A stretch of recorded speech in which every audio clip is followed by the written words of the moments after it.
صلاة الله سلام الله.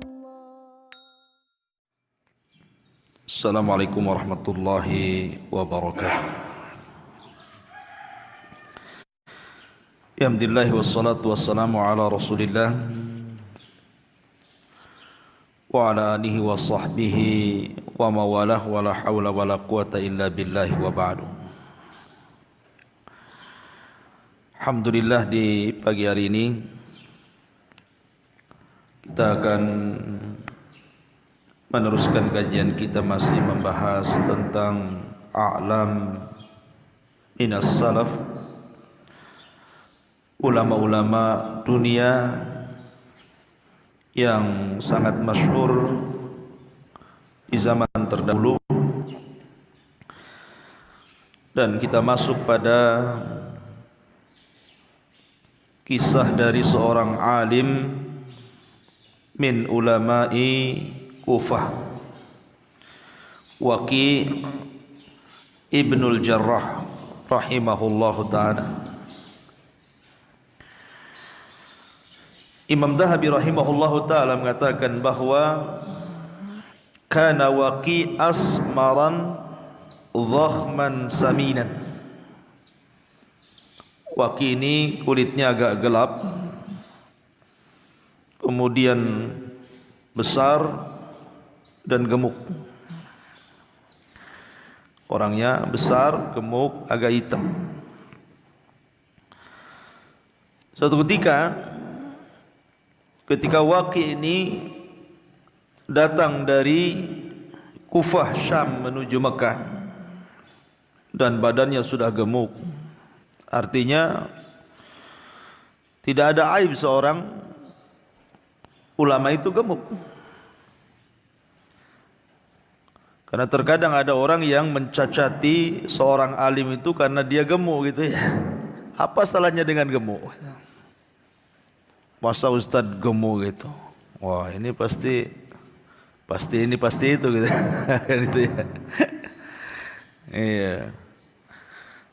Maka buktinya Waqi' bin Jarrah ini gemuk orangnya. Besar, gemuk gitu ya. Sampai dia berjumpa dengan Fudail ibn Iyadh. Fudail ibn Iyadh, ma'ruf qadhi, berjumpa pula di Mekah. Sama-sama melaksanakan haji. Fudail bin Iyadh ini sempat mengkritik karena gemuknya badan Imam Waqi' ini. Apa katanya Fudail? Ma hadas sam wa anta rahibul Iraq. Kenapa badanmu gede begini padahal engkau adalah seorang rahibnya orang Irak? Artinya rahib ini karena dikenal Waqi' ini ahli ibadah. Jawabannya Waqi', hada min farahi bil Islam. Ini karena senangnya hatiku terhadap Islam.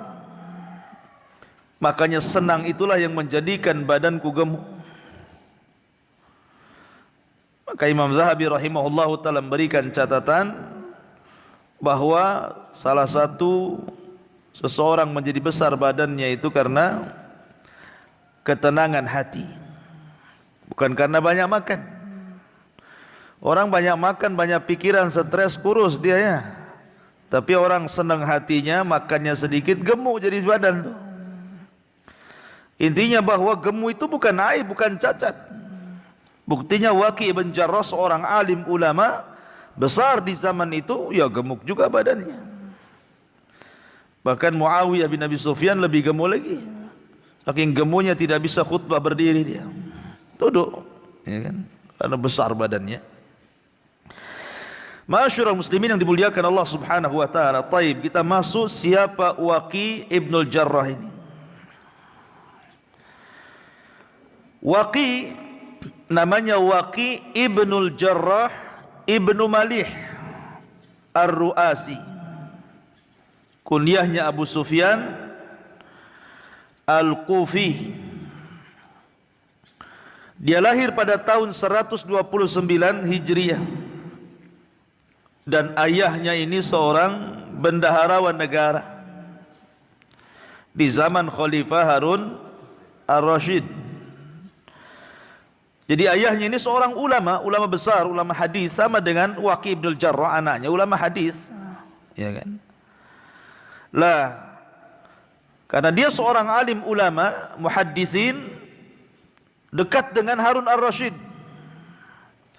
Kedekatan ayahnya dengan Harun ar-Rasyid itulah menjadikan Harun ar-Rasyid mengangkat ayahanda Waqi' ibn al-Jarrah menjadi bendaharawan, atau mungkin bahasa kitanya menteri keuangan di zaman Khalifah Harun ar-Rasyid. Dia yang kemudian menjadikan keluar masuknya harta ke Baitul Mal ataupun baitu amwalil muslimin. Itu ayahandanya Waqi' ibnul Jarrah. Lah Waqi' ibnul Jarrah ini adalah ulama besar karena memang guru-gurunya juga bukan kaleng-kaleng. Ya. Dia belajar kepada Imam A'mash. Dia belajar kepada Imam Auza'i. Dia belajar kepada Imam Malik Ibn Anas. Dia belajar kepada Sufyan al-Thawri. Dia belajar kepada Sufyan ibn Uyainah. Dia belajar kepada Hammad ibn Salamah. Dia belajar kepada Israel ibn Yunus dan Abdullah ibn Aun dan banyak lagi gurunya. Tapi cukuplah orang-orang ini kalau disebut memang sudah luar biasa ini. Kalau belajar kepada orang-orang yang saya sebut ini sudah luar biasa. Apalagi Sulaiman ibn Mihran atau dikenal dengan Al-A'mash rahimahullahu ta'ala. Nanti kita kisahkan siapa Sulaiman ibn Mihran ini. Lah, suatu ketika, karena Waqi' ini namanya anak seorang ahli hadis, ya tentu namanya ayah ingin menjadikan anaknya penerus dirinya. Lah, kecintaan Imam Waqi' kepada ilmu itu sudah nampak sejak kecil. Makanya bapaknya kemudian menyuruh Imam Waqi' untuk belajar kepada A'mash. Kata bapaknya, pergi kau ke A'mash, minta hadis kepada dia, belajar kepada dia, mulazamahlah dengannya. Berangkatlah Waqi' ibn al-Jarrah masih kecil dan mengatakan kepada A'mash, ya A'mash, hadisni hadisan. Namanya anak-anak gitu. Wahai A'mash, saya ingin belajar hadis kepadamu, tolong berikan beberapa riwayat hadis, ceritakan kepadaku. Kagetlah A'mash ini, ngapain anak-anak ini datang kok ngomong begitu ya. Dan A'mash enggak tahu kalau dia anaknya siapa namanya, Jarrah ibn Malih, ya, menteri keuangannya Harun ar-Rasyid. Jadi kata A'mash, mas muka siapa kamu? Maka Waqi' mengatakan, ana Waqi'. Kemudian, min aina ant, dari mana kamu? Dia mengatakan dari Ru'asi. Maka dia mengatakan, saya juga dari Ru'asi, saya juga orang Kufah. Lalu di mana kamu dengan rumahnya Jarrah? Kamu dekat rumahnya Jarrah enggak? Katanya katanya Waqi', huwa abi, dia bapakku. Akhirnya terdiamlah Imam A'mash ini, sampai akhirnya mengatakan, karena ketika itu dia tahu bapaknya kaya, dan mengatakan, kalau aku ingin menceritakan kepadamu hadis, maka engkau akan harus menggaji diriku. Bilang sama bapakmu, berikan gajiku, aku akan berikan setiap gajiku 5 hadis. Akhirnya berangkat dia Waqi' kepada ayahnya dan mengatakan, dia tidak mau menceritakan hadis wahai ayahanda kecuali setelah kau keluarkan gajinya, katanya. Gaji dulu baru ngajar. Kalau kita ngajar dulu baru gajian gitu. Orang dulu pandai ya. Gajian dulu baru saya kasih hadis. Kalau sekarang kasih hadis dulu baru gajian. Makanya telat-telat gajiannya kan. Coba kalau gajian di awal kan enak ya. Anakmu masuk pondok saya, bayar semua. SPP setahun. Senang kita. Ya. Tapi ini enggak, belajar setahun dulu baru tahun depan bayar SPP. Stres guru-gurunya enggak ada yang digaji. Jadi akhirnya setelah Waqi' mendengar perkataan A'mash, dia datang kepada ayahnya, kemudian mengatakan bahwa A'mash tidak mau mengajar kepadaku kecuali kau keluarkan gajinya. Maka setiap keluar gajinya, maka setiap itu pula A'mash memberikan 5 hadis. Jadi keluar gajinya 5 hadis. Pokoknya keluar gajinya 5 hadis. Ya. Sampai akhirnya banyak hadis dikuasai oleh Waqi' ibnul Jarrah karena Waqi' ini dikenal hafalannya. Waqi' ini sekali dengar enggak pernah lupa orangnya. Betul-betul kuat hafalannya. Termasuk Imam Syafi'i itu mengadu hafalan kepada siapa? Kepada Imam Waqi'. Kata Imam Syafi'i, syakautu ila Waqi' su'a hifdin fa arsyadani bi antarkil ma'asi wa'lam bi annal ilma nurun wa nurullahi la yuhda lil 'asi. Aku mengadu kepada Imam Waqi' soal buruknya hafalanku. Menunjukkan apa? Mengadunya Imam Syafi'i kepada Imam Waqi' itu karena Imam Waqi' dikenal hafalannya. Enggak pernah lupa gitu, sekali dengar hafal gitu. Makanya Imam Syafi'i mengadu kepada Imam Waqi'. Aku mengadu kepada Imam Waqi' soal buruknya hafalanku, maka dia memberikan nasihat kepadaku agar aku meninggalkan maksiat, karena sungguhnya ilmu itu cahaya dan cahaya itu tidak mungkin masuk ke hati orang yang bermaksiat, kata Imam Syafi'i rahimahullahu taala. Akhirnya setelah dia belajar kepada Sulaiman ibn Mihran ataupun Al-A'mash ini, mulailah dia belajar kepada guru-guru yang lain yang saya sebut tadi, Sufyan Ats-Tsauri, Sufyan ibn Uyainah, kemudian Malik ibn Anas dan begitu seterusnya. Lah kita tahu bahwa madrasah yang paling besar yang ada di Kufah itu, yang menempa orang-orang menjadi ulama besar, ulama-ulama hadis di Kufah itu adalah madrasahnya siapa? Madrasahnya Abdullah bin Mas'ud radhiyallahu anhu. Abdullah ibn Mas'ud inilah yang mengasas di Kufah sehingga melahirkan murid-murid, dan murid-muridnya melahirkan murid-murid, murid-muridnya melahirkan murid-murid, sehingga banyak ulama tersebar. Jasanya siapa? Abdullah bin Mas'ud radhiyallahu anhu. Dia yang memulai karir, kemudian mendidik orang-orang Kufah sehingga melahirkan banyak ulama. Lah kita tahu bahwa Abdullah bin Mas'ud radhiyallahu anhu ini adalah orang yang paling mirip Nabi sallallahu alaihi wasallam di dalam hadyihi wa samtihi, kata ulama. Orang yang paling meniru Nabi dalam segala hal. Dalam segala hal ditirunya oleh Abdullah bin Mas'ud itu Nabi sallallahu alaihi wasallam. Ya, baik akhlaknya, baik perilakunya dan begitu seterusnya. Lah Ibrahim ibn Yazid An-Nakhai, ulama setelahnya, muridnya Abdullah bin Mas'ud, adalah orang yang persis akhlaknya seperti Abdullah bin Mas'ud. Kemudian datang Mansur ibn Mu'tamir, itu akhlaknya persis seperti Ibrahim ibn Yazid An-Nakhai. Kemudian datang Sufyan Ats-Tsauri. Sufyan Ats-Tsauri ini akhlaknya lebih mirip dengan Mansur ibn Mu'tamir. Kemudian setelah Sufyan Ats-Tsauri meninggal, datang Waqi' ibnul Jarrah. Dia lebih mirip akhlaknya dibandingkan Sufyan Ats-Tsauri. Makanya ketika Sufyan Ats-Tsauri meninggal, dialah yang kemudian menggantikan ulama di Kufah, Waqi' ibnul Jarrah ini. Ma'asyiral muslimin yang dimuliakan Allah Azza wa Jalla. Taib,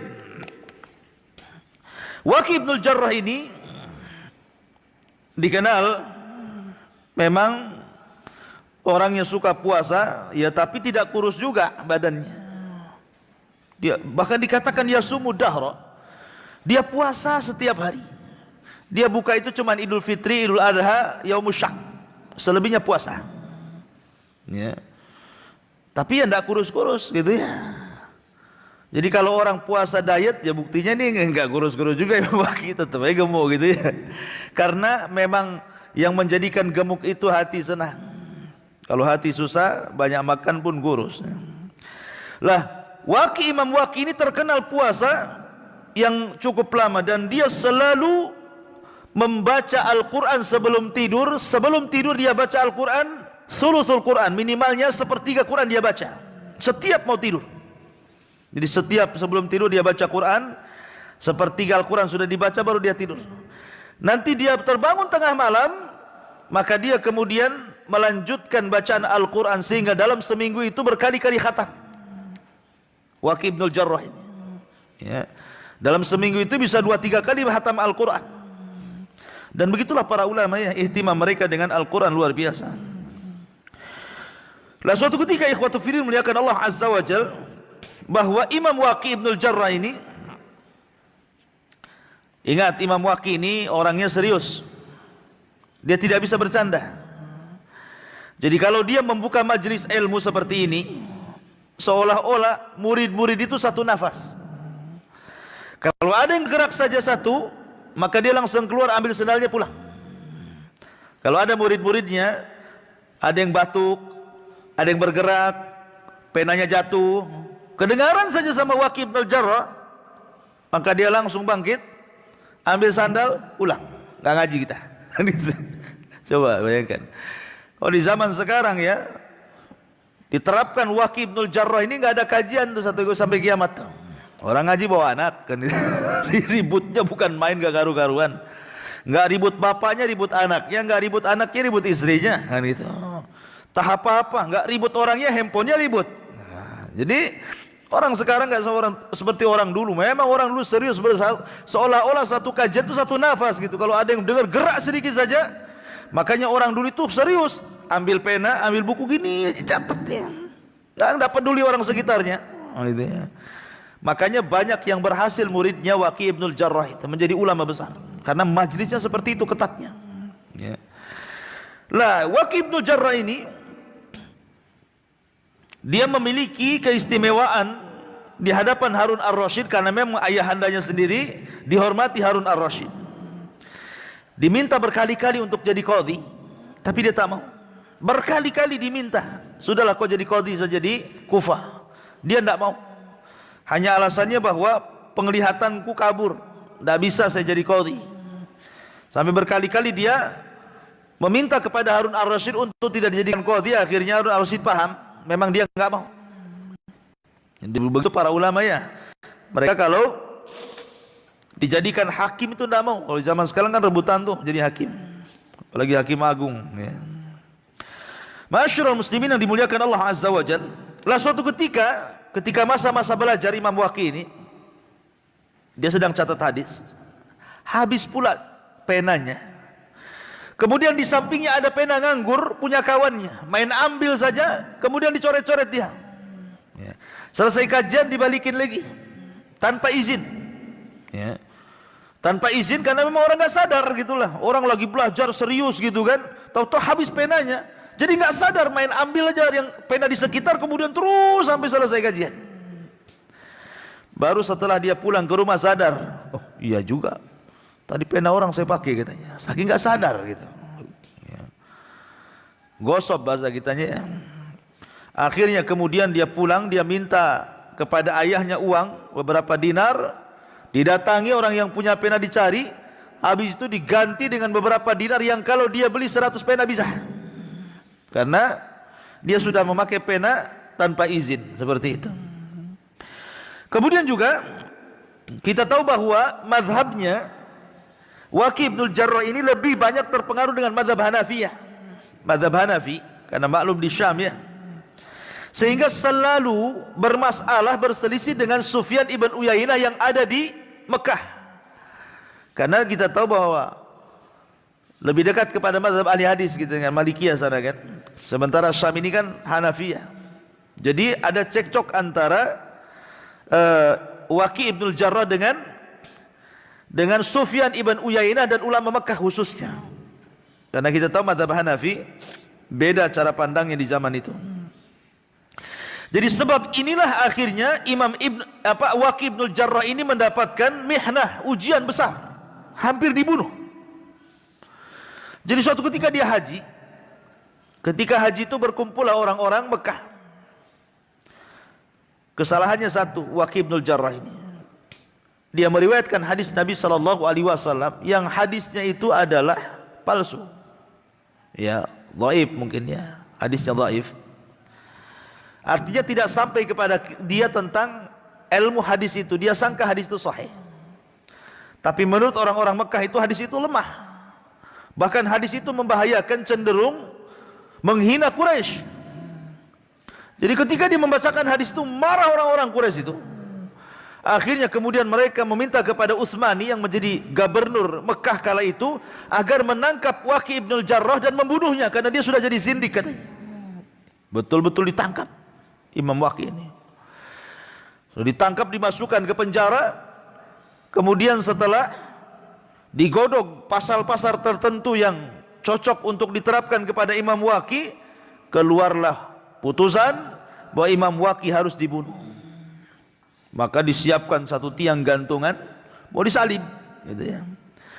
Lah mendengar bahwa Waqi bin Jarrah ini mau disalib, mau dihukum oleh Khalifah Utsmani, Gubernur Utsmani yang memimpin Mekah kala itu, Sufyan ibn Uyainah ini mendengar. Padahal Sufyan ibn Uyainah dengan Imam Waqi ini selalu gaduh, pendapatnya selalu berlainan, gitu kan. Maka beranjaklah Sufyan ibn Uyainah ini datang kepada Khalifah Utsmani dan mengatakan, salah apa Waqi, kenapa kalian akan gantung dia? Kata Khalifah Utsmani, menurut Fulan bin Fulan, para ulama kita, dia sudah menyimpang, dia sudah meremehkan orang-orang Quraisy, bahkan dia meragukan tentang Rasulullah, dia zindik, patut untuk dibunuh, hukuman mati. Kata Waqi bin Jarrah, dia menjelaskan kepada Khalifah Utsmani dan mengatakan, ya Khalifah, Anda tidak tahu siapa Waqi. Waqi itu adalah Syekhul Islam, Imamul Kufah. Dia adalah Syekhul Islam, imamnya orang-orang Kufah. Lau halakal Waqi halakal Kufah. Kalau seandainya orang ini hancur, hancurlah orang Kufah. Dia orang satu-satunya yang alim di Kufah, bebaskan dia. Kata Utsmani, tidak bisa, saya sudah putuskan dia harus mati. Akhirnya dijelaskan sama Sufyan ibn Uyainah ini, ya Khalifah, kamu tidak tahu bapaknya Imam Waqi itu siapa?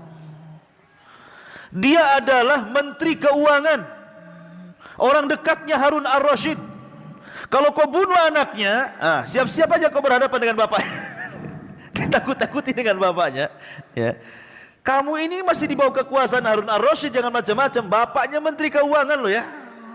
Dia dekat Harun ar-Rasyid, dan Waqi juga dekat dengan Harun ar-Rasyid. Kalau mereka dengar kau bunuh Waqi, masalah kamu jabatanmu. Wow, baru pusing dia dengar gitu kan. Dia baru tahu siapa Al-Waqi bin Jarrah ini. Mikir, akhirnya nggak jadi.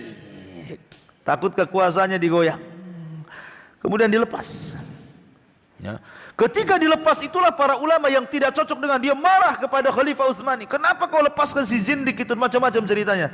Dan subhanallah, memang para ulama itu ada saja ujiannya. Akhirnya Sufyan ibn Uyainah mengatakan, fir wala ta'ud. Lari, jangan kau balik lagi ke sini, katanya. Katanya, lari, jangan kau balik lagi ke sini. Fir wala ta'ud. Suruh pulang ke Kufah, jangan balik lagi. Dari situlah maka akhirnya dia dipersulit untuk haji. Karena tahu dia ada kasus di Mekah, ya. Sampai suatu ketika pernah haji sekali lagi, tapi setelah itu di perjalanan kemudian dia meninggal dunia. Ma'asyiral muslimin yang dimuliakan Allah Azza wa Jalla. Adapun di antara pujian para ulama, di antaranya adalah dikatakan oleh Muhammad ibn Sa'ad, kana thiqatan ma'munan aliman rafi'an kathiral hadis hujjatan. Beliau Imam Waqi itu seorang yang thiqah, terpercaya riwayatnya, seorang alim, tinggi kedudukannya, banyak riwayat hadisnya, dan dijadikan hujjah.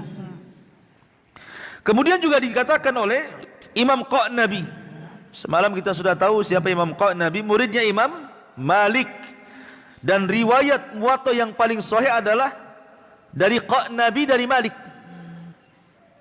Abdullah ibn Maslamah namanya, Al-Imam Qa'nabi. Dan dia jadi gurunya Imam Bukhari, kan. Imam Bukhari mengambil riwayat daripada Imam Qa'nabi karena dia muridnya Imam Malik. Apa kata Imam Qa'nabi? Kunna inda Hammad ibn Zaid sanata sab'in, wa kana indahu Waqi'. Falamma qama qalu hadha rawiyati Sufyan, faqala hadha in syi'tum arjah min Sufyan. Kata Qa'nabi, kami waktu duduk-duduk bersama Hamad ibn Zaid, maka ketika kemudian Waqi ketika itu berada di situ, kemudian pergi dari majelis. Orang-orang pun memuji Imam Waqi dan mengatakan, dialah rawinya Sufyan, atau kalau kalian mau katakan dia lebih baik dibandingkan Sufyan. Bayangkan orang-orang sampai mengatakan dia lebih baik daripada Sufyan. Kemudian Yahya bin Ma'in mengatakan, wallahi ma ra'aitu ahadan yuhadditsu lillah ghaira waqi'. Demi Allah, aku tidak melihat seseorang pun yang menceritakan hadis karena Allah kecuali Waqi'. Wa ma ra'aitu rajulan ahfad min Waqi'. Aku tidak melihat orang yang paling hafal kecuali Waqi'. Wa Waqi'u fi zamanihi kal Auza'i fi zamanihi. Kedudukan Waqi' di zamannya persis seperti Imam Auza'i di zamannya. Kemudian juga dikatakan oleh Abdul Razak, ra'aitu Thawriya wa ibn Uyainata wa Muammaran wa Malikan wa ra'aitu fama ra'at ainayya qad mithla Waqi'. Aku sudah melihat Sufyan Ats-Tsauri, katanya Abdul Razak. Aku melihat Ibnu Uyainah, aku melihat Muammar, aku melihat Imam Malik, aku melihat fulan. Sungguh ketika aku melihat Imam Waqi', aku tidak pernah melihat semisalnya. Luar biasa itu pujiannya ya. Kemudian juga dikatakan anaknya Imam Ahmad, Abdullah ibn Imam Ahmad, Abdullah ibn Ahmad ibn Hanbal, sami'tu abi, aku mendengar bapakku ngomong, kana Waqi' hafidhan ma ra'aitu mithlah. Adalah Waqi' orang yang paling hafid, paling mantap hafalannya, dan aku tidak pernah melihat seperti dia. Bahkan dijelaskan oleh Jarir, dia berkata, ja'ani Ibnul Mubarak. Ibnul Mubarak datang kepadaku, fakultu lahu, dan aku katakan kepadanya, ya Aba Abdurrahman, man rajul al-Kufatul yaum, siapakah ulama Kufah hari ini? Fasakat. Maka Abdullah bin Mubarak pun diam. Thumma qal, kemudian dia mengatakan, Waqi' ibnul Jarrah. Kamu ingin tahu ulama Kufah hari ini? Dialah Waqi' ibnul Jarrah. Kemudian juga dijelaskan di antara hafalannya, kenapa dipuji oleh para ulama hafalannya itu? Karena banyaknya para ulama yang mengatakan seperti itu. Di antaranya adalah dari Ali ibn Hashram, ma ra'aitu biyadi Waqi' kitaban qat. Aku tidak pernah melihat Imam Waqi' itu kalau belajar bawa buku. Persis kayak antum. Kalau belajar enggak bawa buku gitu ya. Tapi karena dia itu sekali dengar langsung hafal, enggak ada masalah kan gitu. Kalau kita kan sekali dengar langsung keluar. Masuk telinga kanan, keluar telinga kiri. Bahkan masuk telinga kanan, keluar dari telinga kanan, mental. Karena ngantuk gitu ya. Jadi itulah Imam Waqi', karena kuatnya hafalan, dia enggak pernah bawa buku sama sekali. Karena dia kuat hafalannya. Katanya Ali ibn Hashram, ma ra'aitu biyadi Waqi' kitaban qat. Innama huwa hifdhun. Sesungguhnya yang dibawa dia adalah hafalan. Fasa'altuhu an adwiyatil hifdi. Aku tanya, katanya Ali bin Hashram, apa kunci hafalannya? Maka Imam Waqi' mengatakan, tarkul ma'asi, tinggalkan maksiat, maka itu kunci hafalan. Kemudian juga dikatakan Yahya bin Ma'in, ma ra'aitu ahfad min Waqi'. Aku tidak melihat orang yang paling hafal dibandingkan Waqi'. Ishaq ibn Rahawai, seorang alim ulama Syafi'i, mengatakan, hifdhi wa hifdhu ibnil Mubarak wa hifdhu Waqi'. Kalau kusamakan hafalanku, kemudian hafalan Ibnu Mubarak, kemudian hafalan Waqi', sungguh Waqilah orang yang paling hafal di antara kami semua. Itu pengakuan Ishaq ibn Rahawai ya. Luar biasa. Kemudian di antara adab dan karamnya dijelaskan oleh Sa'id. Dia mengatakan, jalastu Waqi' ibnul Jarrah sab'a sinin. Aku sudah duduk bersama Waqi' itu berapa tahun? 7 tahun. Fama ra'aituhu, maka aku tidak pernah melihat, wallahi hasatun biyadi. Wa ma ra'aituhu jalasa majlisa fataharraka. Wa ma ra'aituhu illa mustaqbilal qiblah wa ma ra'aituhu yahlif billah. Aku tidak pernah melihat dia menggoyang-goyangkan tangannya main-main. Aku tidak pernah melihat dia duduk kemudian bergerak sana sini. Aku tidak melihat kecuali menghadap kiblat. Aku tidak melihat dia suka bersumpah dengan Allah. Dia kalau sudah ngajar kayak patung. Qala haddatsana qala. Kaku gitu ya. Tapi begitulah Imam Waqi'. Kemudian juga diriwayatkan dari Waqi', ada seorang laki-laki aghlab. lahu fadakhala baitah fa'afara wajhahu thumma kharaja ila ar-rajul faqala zid waqi'an bi dhanbihi falaulahu ma sallattu alaihi. Jadi suatu ketika Imam Waqi ini dicela-cela. Ada orang marah-marah depan rumahnya, dimaki habis, samun habis, dimaki semuanya, kata-kata enggak enak semua keluar. Imam Waqi hanya mandang orang itu. Sudah. Ya. Dia mengatakan, wallahi demi Allah, ma tasubbuni illa min ajli dzambi. Aku demi Allah, kau tidak mencelaku kecuali karena dosaku. Zid, kalau gitu tambah celaanmu kepadaku. Ya. Aku tahu tidaklah kau mencela aku kecuali karena dosaku. Kalau gitu kau tambah celaanmu kepadaku. Cela lagi, enggak apa-apa. Ngomong terus. Coba ada enggak orang kayak gitu ya? Ya. Jadi kalau antum dimaki orang itu senang. Ya ini karena dosa saya, terus maki saya, maki gitu. Jadi orang sabar seperti ini, dia menyalahkan dirinya, bukan orang yang mencelanya. Oh, kalau zaman sekarang dimaki jangan main-main. Ambil pisau tusuk balik kan. Kurang ajar dia maki saya. Ya. Jadi bagaimana Imam Waqi sampai mengatakan setiap orang yang memaki dirinya justru senang dia dan merasa bahwa itu adalah dosa yang dilakukan dia kepada Allah Subhanahu wa taala. Wallahu alam. Ini karena sudah siang. Di antara kisah singkat dari Imam Waqi, sudah jam 6 pas. Subhanakallah bihamdika asyhadu an la ilaha illa anta astaghfiruka wa atubu ilaik. Allahu ta'ala. Assalamualaikum warahmatullahi wabarakatuh.